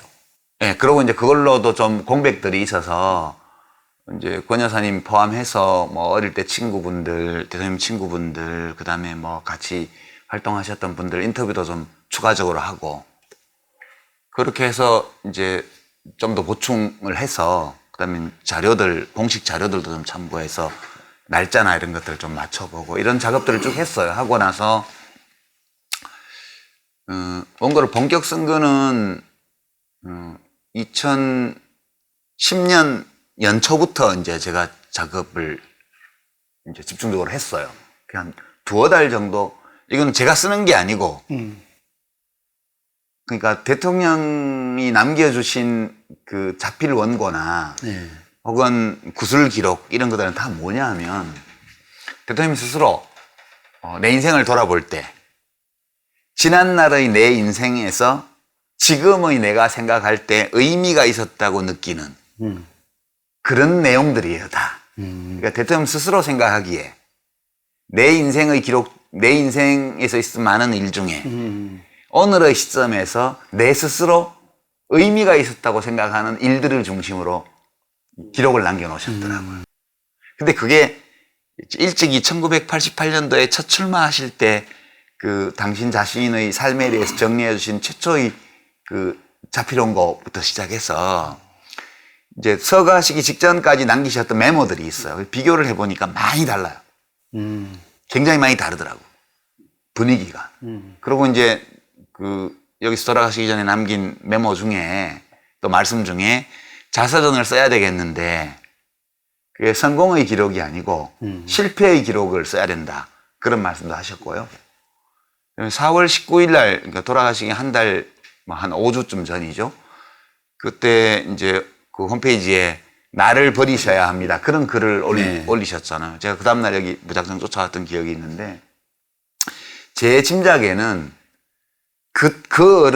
그때쯤 그 시기부터 이 상황에 내가 어떻게 대처하는 것이 좋을까에 대해서 제한 없이 고민을 하셨던 것 같아요. 여러 가지를.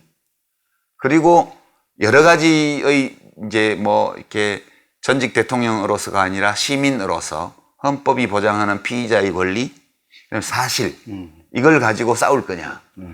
뭐 이런 걸 포함해서 이렇게 돌아가시는 것까지 여러 가지를 놓고 상당 시간 동안 고민하셨던 것 같아요. 그리고 결론이 제가 이렇게 표현을 했는데요.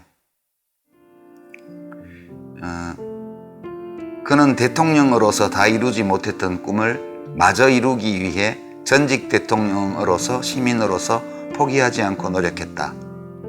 그런데 자신의 존재가 그 꿈을 모욕하고 짓밟는 수단이 되고 말았다. 그것을 용납할 수 없었기에 그는 생명을 버렸다. 그가 생명을 던진 그 자리에 이제 사람 사는 세상의 꿈만 혼자 남았다. 그렇게 꿈만 남았다. 내가 거기서 울컥했어요. 저 이거 에필로그 쓰면서 엄청 울었어요. 제가 에필로그뿐만 아니라 그 마지막 집중 작업을 할 때 저 산속에 있는 어디 펜션에 가서 혼자 작업을 했는데 이제 글을 막 쓰다가 나와서 울고 또 들어가서 글을 쓰다가 또 울고 그 제일 많이 울었을 때가 이 에필로그 정리할 때 제일 많이 울었던 것 같아요. 제 기억에. 그랬었고 이제 지금 10년을 맞아서 이렇게 생각을 해보면 그 이제 사람마다 사실은 자기가 소중하게 여기는 어떤 사람하고 영원한 작별이잖아요. 이렇게 돌아가신다는 거는.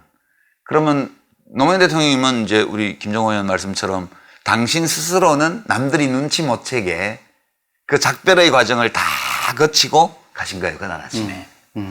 근데 우리는 그걸 몰랐기 때문에 떠나시고 나서 이제 충격을 받은 거죠, 다. 그러니까 우리 모두에게는 애도의 시간이 필요했어요. 근데 그게 사람에 따라 애도하는데 걸리는 시간이 다 다른 것 같아요. 맞아요. 그러니까 저 개인적으로는 아직도 애도의 기간이 끝나지 않은 것 같아요. 왜냐하면 이렇게 이런 얘기를 하다 보면 담담하게 얘기할 수 있으면 애도 기간이 끝난 거예요. 근데 계속 내가 어떻게 할 수 없는 감정 같은 것들이 올라오면 아직도 애도가 덜 끝난 거거든요. 그런데 이제 이 대통령께서 마지막 남기신 글이나 이런 걸 보면 너무 길게 애도하지 말라. 나는 나대로, 내 색깔대로, 내 스타일대로 내가 의미 있다고 생각하는 방식으로 살았고, 그리고 그렇게 의미 있는 삶의 마지막 방식이 내가 세상을 떠난 방식이니 나를 생각하면서 너무 길게 애도하지 말고 잘 살아라. 그런 뜻으로 저는 이제 해석을 해요. 그래서 10주기 맞았으니까 저도 이제 애도의 기간은 좀 끝내려고요. 그게 마음먹는다고 다 되는 건 아니지만 그래도 노력하면 좀 어느 정도는 될 수도 있겠다는 생각이 들어요. 그래서 10주기 맞아서 이제 나도 개인적으로 애도의 기간은 좀 끝내고 이제 다음 단계로 가야겠다. 대통령이 그렇게 가신 거는 사람은 누구나 한번 죽어요. 근데 그 대통령님 그렇게 가신 거는 지극히 그분다운 방식이었다고 생각해요, 저는. 그러니까 비굴하게 무릎 꿇고 빌면서, 그리고 나를 정말 사랑해줬던 사람들에게 짐이 되면서 이렇게 삶을 이어간다는 것은 삶을 여기서 딱 중단하는 것보다 훨씬 못한 방법이다. 의미도 없다. 그리고 당신이 살아서 활동했을 때 그 모든 어떤 이상과 가치와 이런 것들을 다 파괴하는데 하는 수단으로 나의 삶이 쓰인다. 이거는 내가 감정이입을 해봐도 못 견딜 것 같아요. 그래서 이제 10주기를 맞아서 애도 기간을 끝내야지, 내 개인적인 애도 기간을 이라고 생각하면 돌아보니까 제가 내린 이제 잠정적인 결론은 그런 거죠. 당신 스타일로 삶을 마감하셨다. 인정해드리자, 그거를. 그러니까 아쉽고 분하고 원망스럽고 이런 것들은 우리의 감정인데, 그거는 너무 이걸 오래 가지고 가는 거는, 이 대통령님의 그 선택, 이거를 충분히 존중하지 않는 걸지도 모르겠다. 그런 생각이 많이 들어요. 그래서 이제, 존중해드리지, 뭐, 살아계실 때도 내 생각과 다른 거 많이 하셨는데, 다 뭐 우리 생각에, 잘하셨다 이런 것만 있는 건 아니잖아요. 그런데, 노무현 대통령님은 한 인간으로서 자기의 삶을 살으신 거고, 우린 또 우리들 각자의 삶을 살아가는 거니까, 그분의 선택을 진짜 있는 그대로 존중해야 되겠다, 받아들여야 되겠다, 그런 생각 많이 해요. 예. 저도 이제 마지막 남긴 글에 저는 이제 이 문장이 제일 와 닿았는데, 책을 읽을 수도 글을 쓸 수도 없다. 이분한테 그거는 거의 전부거든요. 그렇죠. 근데 그거를 할 수 없는 상황. 내가 글을 쓴들 누가 읽어주겠는가. 이런 생각을 할 때 정말 저는 마지막 그분의 도전이고 시도였다고 생각해요. 자기가 할 수 있는 것에서 범위 내에서 최선의 노력을 마지막에 하시는 게 바람을 더 앞으로 내딛는 거다. 어떤 무슨 계산이나 이런 게 있는 게 아니고, 아까 이제 유시민 이사장님 그 에필로그에 꿈만 남았다. 그러니까 어떤 존재가 있었는데, 노무현이라는 존재가 있었는데, 꿈을 꿨는데, 사람 사는 세상에 꿈을 꿨는데, 그 꿈이 나의 존재로 인해서 욕되게 됐다. 내가 그동안 쭉 추구해왔고, 내가 얘기했던 것들이 이 노무현 지금 이 존재에 의해서 이렇게 더럽혀지는 상황을 더는 두고 볼 수 없다. 그래서 이제 자기 존재를 버렸다는 거 아니에요? 그렇죠. 그리고 그 꿈만 남아있다. 근데 그 꿈이 지금 이제 10년 됐지 않습니까? 그게 노무현의 정신일 수도 있고 노무현의 꿈일 수도 있는데 그것에 이제 이룬 것도 있고 아직 지금 진행되는 것도 있고 여러 가지가 있을 텐데 그것도 우리가 그걸 이제 앞으로 새로운 10년에서 해야 될 일도 있고 이런 거에 대해서 이제 좀 마지막으로 좀 정리를 해주셨으면 좋겠습니다. 이번 10주기 우리 노무현재단의 그 충무 캐치프레이즈가 새로운 노무현이지 않습니까? 그것이 좀 의미하는 게 저는 그 새로운 노무현은 이미 노무현 대통령이 모든 것을 안고 떠나셨던 그때 그걸 미처 못 느끼고 못 지켜줬던 모든 분들이 당시 그 23일 이후로 29일 안장식까지 그 다음에 또 49제까지 총 한 500만 명 정도가 전국적으로 임시 분향소에서 분향도 하고 봉화도 한 200만 명이 다녀가셨고, 그리고 그 서울 시청 앞 그 노제 같은 경우는 엄청난 인파가 그렇게 노란 물결로 부활됐다. 누구는 그렇게 표현하더라고요. 우리는 섬광처럼 노면을 봤다. 그때는 그것의 가치를 못 느꼈지만 이제 와서 보니 그게 정말 흔히 만날 수 없는 그런 섬광 같았다, 이렇게 이제 표현하신 분도 있었는데, 지금 수많은 노면으로 거듭났다고 생각을 합니다. 최근의 비근한 예가 지난 박근혜 최순실 국정농단의 그 추운 겨울을 시대의 어둠을 살았던 촛불 항쟁, 이것이 그 전에도 있었습니다만 노무현의 부활이고 노무현의 정신과 가치가 우리 가슴 속에 벌떡거리고 살아있다가 그렇게 감당할 수 없는, 참을 수 없는 분노를 아주 절제된, 되게 유례 없이 그렇게 승화되었다. 새로운 노무현이 이미 그렇게 나타나고 있지 않았나. 그 다음에 이번 지방선거에서도 엄청난 변화 아니겠습니까? 노무현 대통령이 그렇게 모든 것을 다 정치적 생명을 걸고라도 바꿔보려고 했던 망국적인 지역주의, 그렇죠. 승자 독식의 소선거구제, 이런 거를 일거에 뛰어넘어 버린 거잖아요. 그 한계 내에서였지만 그게 새로운 노무현의 현재적 모습이다. 이렇게 저는 의미가 부여가 됩니다. 근데 제가 이제 노무현 대통령 하고 주고받았던 대화 중에 오래 기억에 남는 게, 제가 운명이다에도 썼는데 노무현 대통령은 그 기록을 남기지 않으셨어요. 근데 제가 직접 대화를 나누었기 때문에 이 자서전에 넣었거든요, 그 대목을.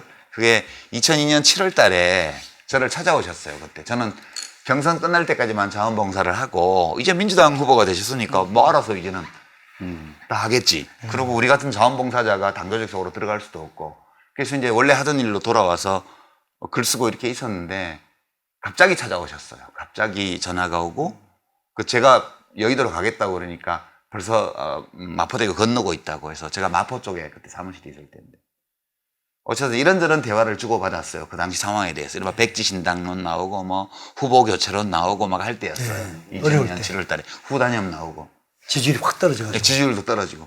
그때인데 이제 오셔서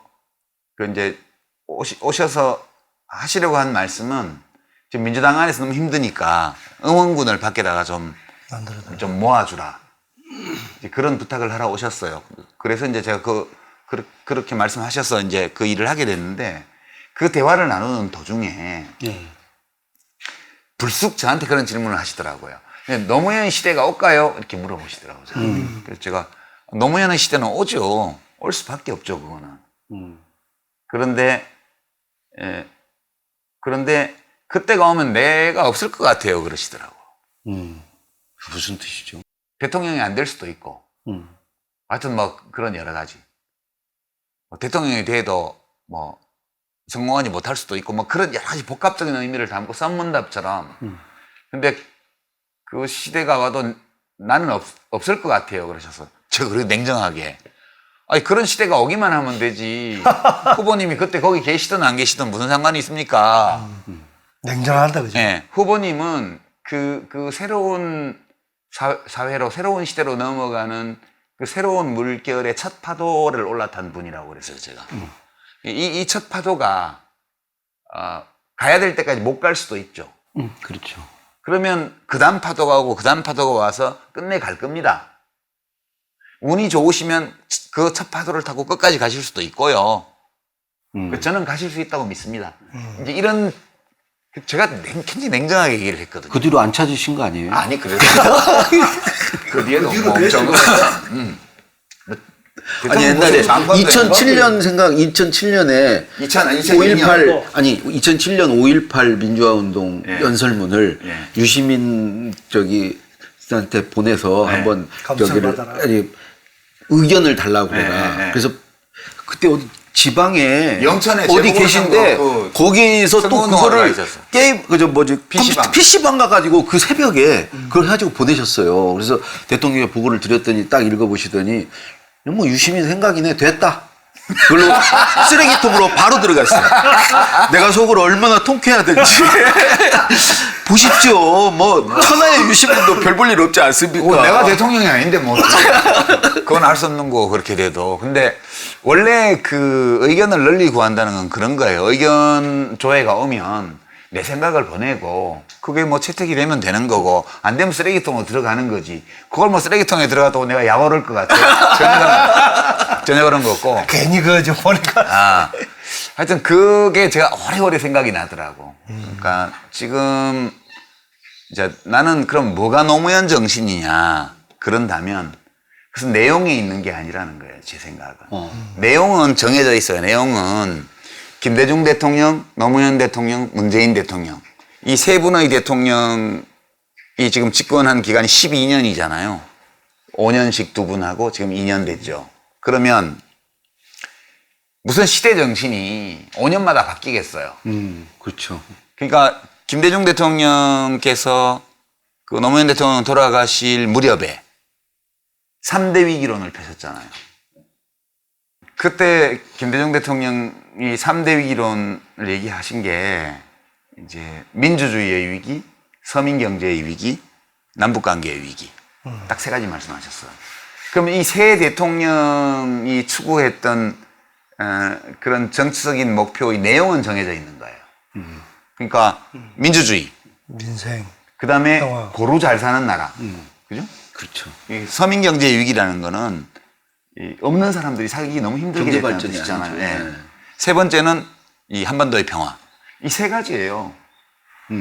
그거는 달라질 수가 없는 거예요. 1, 2년, 5년, 10년에. 그러면 이게 내용인데 내용은 이 세 가지예요. 내용은 뭐 세 가지인데 그러면 이 세 가지를 어떻게 이룰 것이냐 라는 문제와 관련해서 노무현 대통령이 말씀하신 게 그거를 이룰 수 있는 힘은 기본적으로 대통령에게 있는 것이 아니고 깨어있는 시민의 조직된 힘에 있는 거다. 이 노무현 정신이라는 거는 굉장히 노무현 대통령은 굉장히 특이한 분이었고 진짜 단 하나뿐인 어떤 사람이었어요. 비슷한 사람이 없어요. 그리고 그분이 생각하는 어떤 정치적인 꿈의 내용 이런 것들은 혼자만의 것이 아니고 시대 속에서 만들어져 와 있어요. 그걸 대변하신 거죠. 그러면 노무현 대통령이 진짜 중요하게 여겼던 게 뭐냐? 이 모든 정치적인 목표 혹은 사회적 과제를 이루는 가장 그 핵심적인 열쇠가 어딨냐 하면 어떤 탁월한 대통령의 개인적인 역량에 달린 문제가 아니고 깨어있는 시민들의 조직된 힘이 얼마나 되냐에 달렸다고 말씀하신 거예요. 저는 노무현 정신의 핵심은 제가 해석하기에는 시민들 개개인의 각성 그리고 그 각성한 개인들의 연대 그 시대의 과제가 무엇이든 그 과제를 해결하려면 그것 말고는 길이 없다. 그게 최종적인 결론이셨다고 봐요. 대통령님의. 그래서 우리가 노무현 정신을 이어간다 하는 것은 뭐 노무현 대통령을 그리워하고 다 좋은데 그런 데 있는 게 아니고 내가 민주공화국의 주권자로서 내 권리와 의무와 문제를 딱 깨닫고 내 삶에 지금 진행되고 있는 많은 영향을 미치고 있는 많은 일들이 왜 이렇게 되어 있는지를 알고 그러면 누가 어떤 방식으로 이 문제를 해결하자고 이야기하는지 듣고 그리고 내가 생각기에 올바른 해법을 제안하는 사람들이나 정치 세력을 중심으로 연대하고 결속해서 우리가 가지고 있는 이 헌법의 질서를 통해서 그걸 구현하는 거거든요. 그게 저는 노무현 정신 아닐까라고 주관적으로 생각해요. 아니 근데 정말 말씀 들으니까 갈 길이 멀고 할 일이 많구나라는 생각이 드는데 그 민주주의 최후부로는 깨어있는 시민의 단합된 힘입니다. 묘비석에 조직된 힘입니다. 조직된 힘이라도 하고 단합된 힘이라도 하는데 그거를 그 묘비석에 그 문구를 넣자고 누가 얘기했는지 혹시 아십니까? 그거 이제 그 장례 위원회에서. 치를 때 위원회에서 논의를 깊이 했어요. 그러니까 제가 하는 이 말이 저 개인적인 생각이 아니고 대통령님 묘비에 왜 그 말이 새겨져 있냐고. 그러니까 거기에는 모든 것이 다 들어있는 거예요. 깨어있는 시민의 조직된 힘. 그 깨어있는 시민들의 조직된 힘이란 이 표현 속에 이 시대정신, 사회적 과제를 해결하는 열쇠가 거기 다 들어있는 거고, 그런 사람이 되기만 하면 그런 시민이 되어서 그런 시민들, 다른 시민들하고 손을 잡는 이런 방식으로 삶을 살아가는 사람들은 뭐 그분들이 노무현 대통령을 잘 몰라도 상관없다는 거예요. 그런 게 노무현 정신 아닌가. 그 문장이 네. 장례위원회에서 저한테도 연락이 왔습니다. 네. 그래서 그 문장을 말씀드렸어요. 아, 그걸 잘하셨네. 이게 제가 말했다고 해서 그게 들어가지는 않았겠죠. 여러분들이 다 했겠지만 저도 그 중에 한 사람이었다. 아, 오늘 캐스팅 잘했네. 오. 네, 오늘 여기 이제 대통령 집에 와서 서거 10주기 특집을 했는데 저도 새롭게 들은 얘기들이 너무 많고 그 반딧불이는 살려야 돼요. 그 편집하면 또 이사장님 옆에서 지금 또 정말 귀한 그 강의 듣는 느낌으로 참 오늘 시간 가는지 모르고 였던 것 같고요. 근데 마무리 전에 네. 제가 이제 노무현 재단 이사장으로서 이제 이렇게 좀 말씀드리고 싶은 게 하나 있는. 어차피 마무리는 지금 이사장님이 하셔야 그래요? 돼요, 이제. 아니 먼저 하세요 그러면. 뭐 이제 마무리는 네. 좀 하셔야 돼요. 마지막으로 한 말씀씩 하시고 예. 이렇게 오늘 어떠셨어요? 혹시 못다 하신 얘기 있으시면 하셔도 되고요. 워낙 출중하신 분들하고 얘기를 나누게 되어서 아, 국회에서 이런 덕담 1년 사이에 배우셨네. 아니 성경은 아니 뭐 말을 잘하시지 글을 잘 쓰시지 나는 뭐지? 저는 행동을 잘해요. 근데 이거는 뭐 말로 글로 안 되는 건데 10년쯤 걸려야 뭐가 나타나는데 이런 생각을 하면서 벌써 이제 1년이 지났지만 내가 10년간 뭘 했다는 게 한두 마디 그 문장으로 될 것 같아요. 별 할 얘기가 없는데 나는 앞으로 보여드려야 되는데 저는 제가 10년 노동사를 하다 뭐 정치로 나서게 된 게 참 뭐 문재인 대통령님도 지금 아마 저기 이 자리에 만일에 두 분이 계셨다라고 한다면 아마 노무현 대통령 그렇게 말씀하셨을 것 같아요. 아니 내가 있을 때는 그래 정치를 안 하려고 하더만 하니까 잘하네 이렇게 덕담을 하시지 않았을까. 근데 힘들게 지금 문재인 대통령이 그 뭐 3대 위기에서 3대 과제를 안고 앞장서서 이제 풀어가고 계신데 대통령 한 사람으로 되지 않는다는 거 우리 노무현 대통령 이러면서 절실하게 느꼈고 정말 깨어있는 시민들의 조직된 힘이 뒷받침하지 않으면 또 언제 이거 20, 30년 전으로 되돌아갈지 모른다 하는 위기감 때문에 저도 이제 나서게 되었는데 곧 이제 이 방송이 나오고 나면 주말부터 본격적으로 추모 행사가 시작이 되는데요. 이제 제가 노무현 재단 이사장으로서 좀 안내 말씀 또는 뭐 양해를 구하는 말씀을 한 두 가지 드리고 싶어요. 하나는 10주기 행사가 이제 문화제가 있고 추도식이 있죠. 우선 추도식에 지금 일부 언론 보도가 나갔는데 부시 미국 전 대통령, 부시 전 대통령께서 마음을 담은 어떤 선물을 하고 싶다, 노 대통령께 그런 의사를 전해 오셔서 이제 지금 협의를 진행 중입니다. 그 추도식에도 참여를 하시고 싶다는 의사를 전해온 단계라서 이제 부시 대통령은 이제 미국의 보수 정당 소속으로 대통령을 하셨던 분이잖아요. 그리고 북핵 문제 해결을 위해서 때로는 뭐 평화협정 체결을 먼저 제안하기도 하셨고 또 때로는 대북 정책을 놓고 또 이견이 있기도 했고 그런 분이세요. 같은 시기에 재직하셨고 정상회담도 여러 차례 하셨고 그런 분이신데 저희로서는 이제 기쁜 마음으로 이제 협의를 하고 있고요. 그래서 봉화 추도식에 오시는 모든 분들이 이 고인에 대해서 이제 같이 추모하고 애도하는 행사이기 때문에 아직은 그렇게 좋게 이제 받아들여 주시는 그래야죠. 좀 예. 부탁을 드리고요. 예.